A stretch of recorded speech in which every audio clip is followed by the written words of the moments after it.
Avoid these three career paths in 2025. Most of us, especially Indians, make their decisions about their career or education based on what's worked in the past.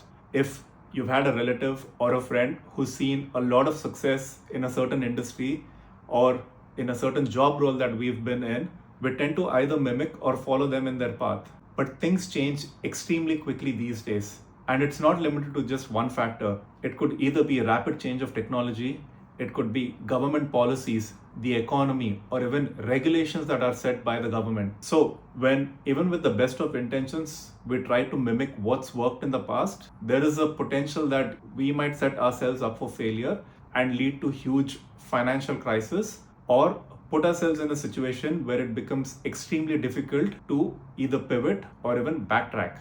It's really important that we make our decisions looking into the future, seeing what are the best opportunities or what career paths might succeed in the future. But that is beyond the scope of this video and we'll discuss it at another time. For this one, let's look at the three career paths that you should avoid at all costs. The first one, and the most common pitfall for most Indians: generic IT roles, UI, UX, product and project management roles. The most common and well-known roles that have worked over the past 20 to 30 years for most people moving into the West has now turned into an extreme liability.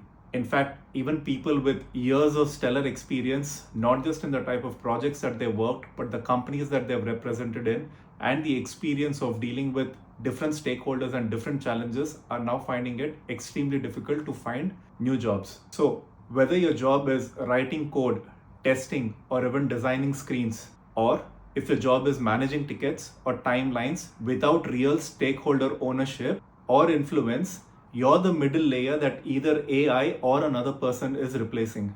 What makes it even more challenging and worse, especially if you don't have experience, is that the market already has sufficient experienced people who are still looking for these roles. The supply outstrips demand, and it's going to get very challenging for you to be hired over them. While most tools can now build full apps and integrations with just a single prompt, this is only the case with startup companies, which was a large chunk of companies that used to hire people with relatively low experience. Now, since that job market has dried up, the remaining jobs that are pending with enterprise level companies would prefer someone who's got years of experience. An experienced engineer or manager can now perform the role of 10 people. Second, financial analysts and consultants. The financial industry and consulting firms were one of the biggest employers over the past couple of decades. Whether it was data crunching, report building, or even finding insights based on data, a lot of these analyst roles have now been replaced with computers doing most of that work. Another factor that most people aren't aware of is that a lot of contracts for these companies were government contracts. But in recent years, we've seen that governments across the world are cutting down on using external consultants. Whether it's in the US through DOGE or even in Canada, there's been a strong negative sentiment of governments actually giving these private enterprises multi-million dollar worth of contracts. The public perception of governments granting a lot of money in the millions of dollars to these companies has turned negative, which will have a cascading effect on how many people these companies actually need. And with government contracts reducing, you're looking at large unemployment numbers and also lack of new job opportunities for someone who is new into the market. Third, MBAs with generic marketing degrees. It really breaks my heart every single time I meet someone who's fresh out of college looking for an internship role or willing to even work for free on projects just to get that industry level experience. A lot of these college grads fresh out of college would have access to small companies or agencies where they could learn tricks of the trade, understand how the industry works, and build their skill sets.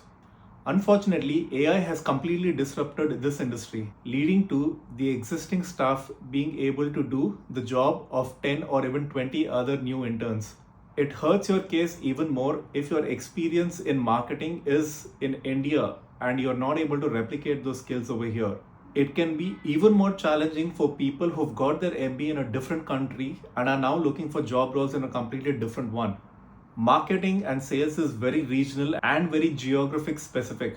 I'm sure there are transferable skills that you can use across the globe, but what you've got to understand is that companies have their own internal biases and will always prefer a local candidate over someone from another country. There is one exception to this. If you've got international experience working for a large company name, then there is a potential that you might at least get an entry level role. But if you work for a boutique agency or a much smaller company that doesn't have a global brand and you lack a personal brand as well, it can get really difficult to find a job role in this department. So what are common takeaways that we can understand from these career paths and how it's going to change in the future? What we need to understand is that the less client facing or people facing your role is, the higher is your chance of being laid off or not even getting a job. Think about it this way. If your job role and responsibilities can be fulfilled either sitting behind a screen or at home, then there's very little that separates you from someone else who's living elsewhere in the world. The less people facing your role is, the more chances of it either being automated or being offshored elsewhere. The final takeaway that I'd like you to understand is that to stay relevant, own business outcomes, not checklists. Companies always like to work with people that they like and who contribute to business growth. Whether that's right or wrong is not my place to say. I hope you found this valuable.